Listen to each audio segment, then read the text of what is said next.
Medina Fass TV. ñu ngi leen di ziar di leen nuyu di leen jox seen wàccuwaay donc maa ngi tudd Adama Keita nekk membre CODIMEF dëkk fii Medina Fass Mbao.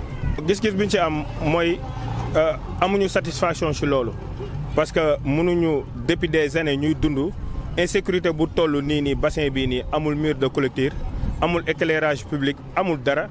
donc ñu démb ñu jot information que ni ministre bi dafay war a ñëw visiter bassin yi nga xamante ne moom moo nekk ci commune bi mais particulièrement bassin bi nga xamante ne moom moo nekk Medina Fass Mbao.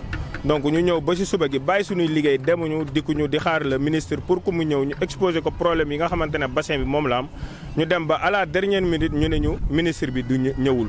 donc loolu ñu koy ñaawlu torop. boo xoolee ci xar kanamu nit ñi nga xamante ne vraiment amuñu loo xamante ne lu leen neex par rapport ak ministre bi ñàkk ñëwum fii nii te liñ ci mënul concevoir mooy que ni mënoo dem ci bassin boo xamante ne ci gis-gis moom moo gën a nekk en sécurité ak bassin bii nii. donc bassin bi mu visité boobu bassin boo xamante ne parfaitement jeex na donc bassin boobu da am na mur de clôture am na grille de protection mais fii nii amul dara. donc danger yëpp exposé wu ci ni nga xamante ne ñoom ñooy population mais particulièrement ci xale yi fii ku ko xool xam ne ni sécurité insécurité bi fi am nii dafa doy waar guddi boo fi dëkkul yow mën nga dox ba dugg ci biir bassin bi. donc ñuy ñaawlu loolu bu baax a baax et di ko ñaan mu corriger loolu dans de meilleurs délais mu ñëw fii nii jéem a xool situation bi parce que man dama jàpp ni dafa xamul en réalité lan moo nekk ci bassin bii nii mais bassin bi ku ñëw ba tiim ko gis profondeur bi ci am insécurité bii nga xamante ne moom moo am ci bassin bi jàpp naa ni sa tache noire wala tey sa principale visite tey fii nga koy def ci bassin wu Medina Fass Mbao bii nii. ñun amuñu écho ci loolu benn écho bi ñu am mooy que ni démb jot nañu appel responsable APIX yi ñu ne ñu le ministre Cheikh Tidiane Dièye dina ñëw fii nii ci commune d'arrondissement bu Diamaguène Sicap Mbao. donc ñu toog fii nii di ko xaar gisuñu ko toog ba benn heure bi ñu ñuy doog a xamal ne ministre bi dafa jóge bassin wu Sam-Sam bi la visité après aw noonu mu dem ñibbi. en tout cas ñuy ñaawlu loolu bu baax a baax su fekkee ne xëy na dafa jàpp leneen ñun yëguñu ko mais li nga xamante ne yëg nañ ko ci information que ni dafee waroon ñëw ñu toog di ko xaar pour exposer ko problème bi te gisuñu ko. ci côté même ci indemnisation yi tey boo xoolee ba ministre bi ñëwul tey population bi dañu taxawoon mer ne ñoom tey dañuy yëngal mais ñun ñi nga xamante ne ñun ñoo taxaw fii nii devant la scène ñun ñoo leen wax nañ ñu may ñu di xool les voies et moyens nan la ñuy war a mën a def ba apaiser la situation. bu dee côté indemnisation yi am ñu bari ñi nga xamante ne ñoo fi dëkk indemniser wuñ leen te man dama jàpp ne bu fekkee da ngay jël terrain wu nit ngay jël moominu nit ki déjà di nga ko waxtaan ak moom aviser ko mais dañu jékki-jékki gis ne ñuy gas di xotti di dem profondeur bi ak yaatuwaay gis ngeen bassin bi ni mu toll nii aviser wuñ kenn. pire aussi tamit amul kenn koo xamante ne indemniser na wala ñu ci bari kenn indemniser wuñ leen ñu nekk di tontolaan ci ay location te ñëpp xam nañ ni cherté vie bii nii dafa metti koo xamante ne da nga nekk sa kër rek dëkk bi dund bi dafa jafe ci yow waxatuma la koo xamante ne da nga ci bëgg a boole ay location amul kenn koo xamante ne ñu ci bari indemniser wuñ te ñu ngi nii ci jotaay bi nekk fii nii wax dëgg yàlla sonn nañ torop ñuy bëgg à ce que ministre bi mu revenir at xool jéem a soulager ñi nga xamante ne ñii nii dañoo bokk ci Sénégal ñii dañoo dëkk fii ci Medina Fass Mbao te amuñu benn doole amuñu benn issue lurul ministre de tutelle bi nga xamante ne tey moom moo leen waroon ñëw soulager leen wax boo xamante ne ñoom dinañ ko dégg malheureusement defu ko parce que tamit juguñu jug nii rek ba mbir bi amee ne kétt suñu kanam dañoo def ay correspondance tey ñun alerté nañ képp koo xamante ne autorité compétente nga ci biir ci localité bi que ça soit le maire le préfet le sous-préfet ñëpp amul kenn koo xamante ne le commandant amul kenn koo xamante ne yëgoo jafe-jafe bii nga xamante ne ñu ngi koy dund au niveau de Medina Fass Mbao pas moins d'une semaine ñoom ñëw nañ fii le maire mu ànd ak le préfet ñu ñëw fii nii donc ñoom xam nañ bu baax situation bi nga xamante ne ñun population Medina Fass Mbao ñu ngi koy dund. peut-être nag dañu naan xëy na te gëmm la wala dëgg ci tànk la bon on ne sait pas mais en tout cas daal situation bi c'est déplorable en tout cas ñu ngi leen di wax ñu revenir si lii nga xamante ne ci la ñu nekk jéem a ñëw soulager la population parce que vraiment soxla nañ ko bu baax a baax. Refi Diane jàpp naa loolu moo gën a war a mën a sedd sax ci li nga xamante ne dañ koy dund parce que des pertes de vie humaine lañ fiy noté keroog dañ fi xale bu ndaw moins de 10 ans la ñu daw secouer daw génnee ko ak profondeur bi ñun ñu ko doon sukkee sax mënoon nañ des fii nii donc xale boobu noonu bu mënee def noonu te xale esa nous sommes en période de vacances xale yi kenn mënu leen canaliser parce que jàngatuñu amuñu activité boo xamante ne moo leen di retenir peut-être ci école yi wala ci kër yi dañuy génn di vaquer leur occupation donc bu ñu dawsee fii nii ci bassin bi ñoom da ngay jékki-jékki sax nga wër benn xale ba guddi ñaari fan ñetti fan nga xëy gis ko mu tëmb donc yooyu ay situation la yoo xamante ne mën nañ ko fi dund beneen bi mooy fii dafa lëndëm yow mi fi dëkk yow di nga xam ne fii am na bassin mais ki fi dëkkul mën na dox ba dugg ci biir bassin bi parce que amul dara l'aspect sécurité l'aspect sanitaire boo xoolee fii nii ay déchets la gars yi dañuy dem di sotti seeni mbalit donc yooyu yëpp rek dafa nekk des facteurs yoo xamante ne dafa regroupé wu fii ci bassin bi te ñu war a mën a ñëw ñu xool ko. bon message bi ñu leen di jox mooy que ni peut-être ñoom sonn nañ gis nga nit bu demee ba nekk dos au mur amul loo koy wax loo xamante ne peut-être lu mu mën a dégg la mais li ñu leen di waxaa rek mooy que ni ñu jéem a fexe parce que lii moom métti na ba pare amul leneen loo ci teg lu dul métti mais ñoom ñu jéem a fexe bu ñu amee ay yenn yoo xamante ne déchet plastique wala lu mu mënti doon ñu xaar oto mbalit yi bu jàllee ñoom ñu këpp ko fi le temps que ñu jéem a aussi tamit ñun ñu def suñu mieux ba nga xamante ne bassin bii nii dinañ ko mën a defar mur de protection mais tant que defuñu ci mur de protection nit ñi moom aussi tamit buñ ko gisee mu gën leen jege tamit dañ ciy dem këpp ji rek. liñ ciy lancé mooy li ñu doon wax démb ak barki démb parce que def nañ ci shooting def nañ point de presse def nañ communiqué de presse amul lu ñu deful ñoom xam nañ bu baax message bi lenn la xam nga mooy lan mooy nañu ñëw ñu en premier lieu te fii mot d'ordre bi xam nga lan la ñu indemniser ñi nga xamante ne ñoom la ñu jël seen kër yi ñu fay leen nit balaa nga naan naam day fekk nga nekk fa balaa ngay réclamer say droit day fekk nga accomplir say devoir bi xam nga mooy lan ñu fay borom kër yi bu ñu leen fayee ñu ñëw jéem a def mur de protection yi def éclairage def leneen ak leneen boobu da leen di légitime pour ñu def ko mais yow munoo yow fayoo ñi nga xamante ne seen i kër ñoo fi nekk ba pare nga bëgg fi ñëw di def mur loolu duñ ko accepter. Et on est catégorique là-dessus nañu ñëw ñu jéem a xool ñi nga xamante ne ce sont les impactés ñu wax ak ñoom fay leen ñi nga xamante ne moom mooy seen xaalis ñoom ñu jéem a ut tamit cadre de vie bu spécial buñ ko deful dañuy sonn rek xëy na ñun ñooy deewaat ci ndox bii rek ñoo ci dee wala suñu doobi dee fa mais en tout cas li jiitu mooy nañu indemniser mooy ñi nga xamante ne moom mooy les impactés. Ça a été toujours le cas nii dañuy ñëw peut-être autorité compétente bi que ça soit la mairie wala ñeneen mais dañu see fekk ñun en tant que habitant de ce quartier ñun ku ñëw ñu ngi ci ku ñëwul ñu ngi ci. pas moins de 2 semaines ñu ngi doon commencer des travaux yoo xamante ne c'est par le biais de Codimef ñuy def ay li nga xamante ne mooy yenn koñ yi nga xamante ne dafa am ay point chute ñu dem yóbbu fa ay suuf ñu drainer ko pour mu am benn hauteur boo xamante ne ndox yi duñ fa mën a taxaw. loolu ñu ngi ci même pas dimanche bi passé def nañ curage ñu curé li nga xamante ne moom mooy nu mu tuddati canal yii nii ñu defar ko ba nga xamante ne nit ñi dinañ fa mën a sotti ndox wala eau pluviale bu ñëwee mën fa jàll. donc c'est un travail boo xamante ne ñun acteurs de développement en tant que membre Codimef ñun ñu ngi koy mëne xaaruñu ci kenn kuñ ci fekk alhamdulilah kuñ ci bàyyi tamit bàyyi nga ñu ci loo xamante ne ñu dund ci rek ba situation bi yàlla di ko dindi mais en tout cas daal ñun croisé wuñ les mais ñu ngi ci guddi bëccëg suba ak ngoon. Maintenant seen plan B au cas où état bi réagir.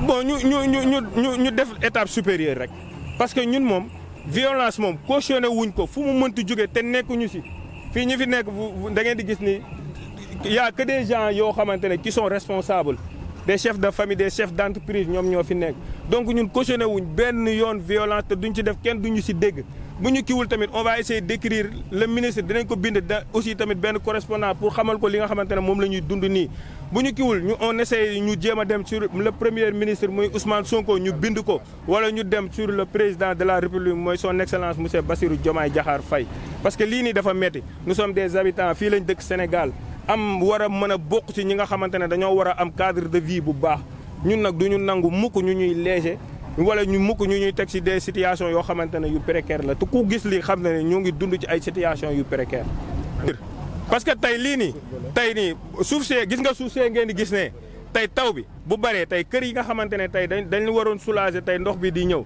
déjà en premier lieu du ñëw kër yi dañuy inondé bu dëkk bi inondé tey fii nii mën nañu xaar mu dem ba fees mu refoulé dugg ci biir kër yi maanaam fii loo natt rek ci danger maanaam yow da ngay wax rek mais am na leneen loo xamante ne lu ko gën a jéggi dayo la avant que ça soit trop tard dañu bëgg ñoom ñu ñëw fii jéem soulager la population de Médina Fass Mbao te xam nañ ne vraiment benn population la boo xamante ne bu seen la une population responsable boo xamante ne dañu œuvrer pour le développement du Sénégal yàgg cee dox yàgg cee dem kenn mësu leen dégg dara ci loo xamante ne lu ñaaw la kon donc nous méritons autrement que lii nii ñu nekk nii di dund. waaw di si woon nag le président Bassirou Diomaye Diakhar Faye mu jéem a déployer les moyens qu'il faut ñu jéem a soulager la population de Médina Fass Mbao. Ok, merci. Je m'appelle Demba Ndiaye, habitant à Médina Fass Mbao, dans la commune de Diamaguène Sicap Mbao, et membre du comité pour la défense des intérêts de Médina Fass, CODIMEF. Nous l'avons appris comme tout le monde. On nous avait annoncé que le ministre allait passer ici, dans la commune de Diamaguène Sicap Mbao, pour visiter le bassin versant de Médina Fass, n'est-ce pas, qui est une grande casse-tête.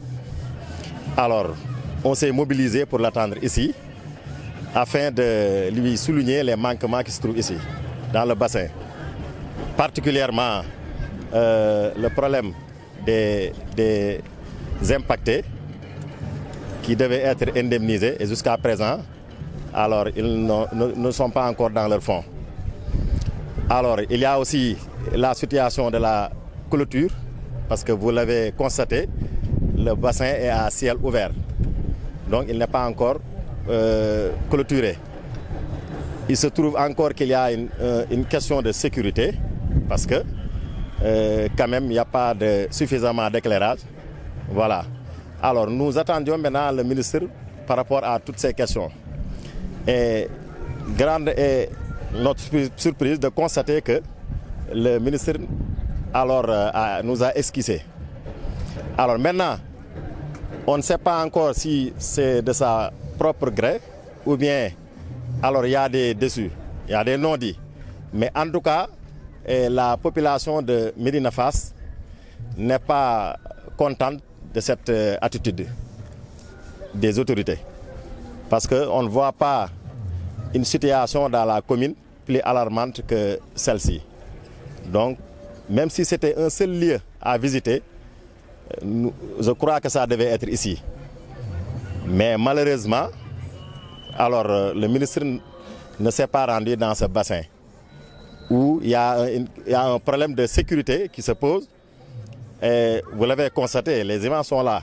Il n'y a pas de mur de clôture, il n'y a rien du tout. Les impactés sont là avec nous. Ils ne sont pas encore été indemnisés. Alors, vu toute cette situation, alors le ministre devait impérativement passer par ici pour s'enquérir de la situation afin d'apporter des solutions idoines. Alors, toutes les autorités sont au courant de la situation. Les autorités de l'APIX sont au courant. Les autorités administratives, le maire, le sous-préfet sont au courant de cette situation. Ils ont quand même tenté, n'est-ce pas, de faire le mieux pour régler le problème, mais jusqu'à présent, rien n'est encore fait de la part des autorités. Alors, comme le ministre est l'autorité supérieure, alors c'est pourquoi nous attendions le ministre vraiment pour qu'il puisse visiter le lieu et pour bien sûr apporter les solutions qu'il faut. Parce que nous avons tenté toutes les possibilités, mais ça n'a pas marché. C'était pratiquement notre dernier recours. Mais malheureusement, il nous a esquissé. Alors vraiment, nous déplorons cette situation. Et nous lui demandons de corriger cela. Nous lui demandons aussi de recevoir la population de Médina Fass pour qu'on puisse discuter de la situation. Oui, parce que nous savons que lui, il veut que ce bassin soit pratiquement réfectionné. Donc, nous lui demandons de recevoir la population de Médina Fass pour qu'on puisse discuter de la situation. Parce qu'il n'y a pas seulement aussi le bassin, il y a aussi la route Francfort qui a été impactée aussi lors des travaux du PIS 2. Alors, pratiquement, cette route est impraticable. Là aussi, nous demandons aux autorités de venir visiter la route pour qu'ils puissent apporter aussi des solutions, parce que c'est une route qui est en délabrement avancé. Voilà. Jusqu'à présent, là où nous vous parlons, il y a des impactés qui ne sont pas encore été indemnisés. D'ailleurs, certains sont ici présents. Alors là aussi, nous leur demandons de leur indemniser, parce qu'ils sont, la plupart d'entre eux, sous location. Et vous savez que la location est trop chère ici. Donc nous demandons aux autorités de les indemniser pour qu'ils puissent construire leur maison ailleurs. Donc c'est ça. Et ce que je voulais aussi ajouter, c'est que, bon, en fait, nous demandons aux autorités locales, particulièrement le maire, le sous-préfet, de nous accompagner pour qu'on puisse réaliser ce bassin, pour que les travaux puissent être achevés. Parce que ça nous interpelle tous. Si la situation n'est pas réglée, bon, d'abord, ici, les populations alors disent que nous n'allons pas construire ici la clôture tant que les impactés ne sont pas indemnisés. Voilà. Alors là, c'est le mot d'ordre principal. Il n'en est pas question que le mur de clôture soit réalisé sans pour autant indemniser les impactés. Parce qu'il ne faut pas mettre les charrues avant le bœuf. Donc c'est ça. Alors nous appelons aussi encore une fois les autorités compétentes de nous aider à réaliser ce phénomène. Parce que si toutefois qu'il y ait des accidents ou bien des noyades ou bien comment dirais-je, des choses qu'on ne souhaite pas, vraiment nous serons tous responsables, surtout les autorités. Donc nous les appelons à venir nous accompagner pour mener ensemble la lutte, c'est-à-dire la réalisation du bassin avec, n'est-ce pas, tous les accompagnements qu'il faut. Bien sûr, bien sûr. Récemment, il y a un enfant qui voulait se noyer ici, qu'on a sauvé brutalement. Hein? Il y a des problèmes d'insécurité, des agressions qui se passent ici. Hein? Ou bien même parfois, on nous interpelle sur le fait qu'il y a des prostituées qui vaguent ici. Alors, lors aussi des travaux du PIS 2, nous avons tous constaté la maison d'en face, ou bien les deux maisons d'en face, deux de leurs fils âgés entre 5 et 10 ans, n'est-ce pas, ont été tués accidentellement par les travaux ici. Hein? Voilà, donc nous ne voulons pas que cette situation se reproduise. C'est pourquoi nous demandons aux autorités donc, de venir terminer ces travaux pour que de tels actes ne puissent se reproduire ici. Alors, en ce qui concerne les habitants de Médina Fass, particulièrement ceux qui sont aux alentours du bassin, alors nous les appelons à veiller à la sécurité d'abord, parce que c'est eux qui sont côte à côte avec le bassin. Nous les appelons à protéger le bassin, à veiller à ce que les autres ne salissent pas les lieux, mais aussi à veiller à la sécurité. Mais vous savez que les populations ne peuvent pas tout faire. Alors, donc, c'est pourquoi nous demandons encore une fois au maire d'augmenter encore l'éclairage ici. Même s'il le faut, pourquoi pas affecter ici des vigiles ou bien des surveillances, hein, des surveillants qui pourront nous aider, hein, sur la question de la sécurité. Donc, c'est tout ce que je voulais dire par rapport à cela.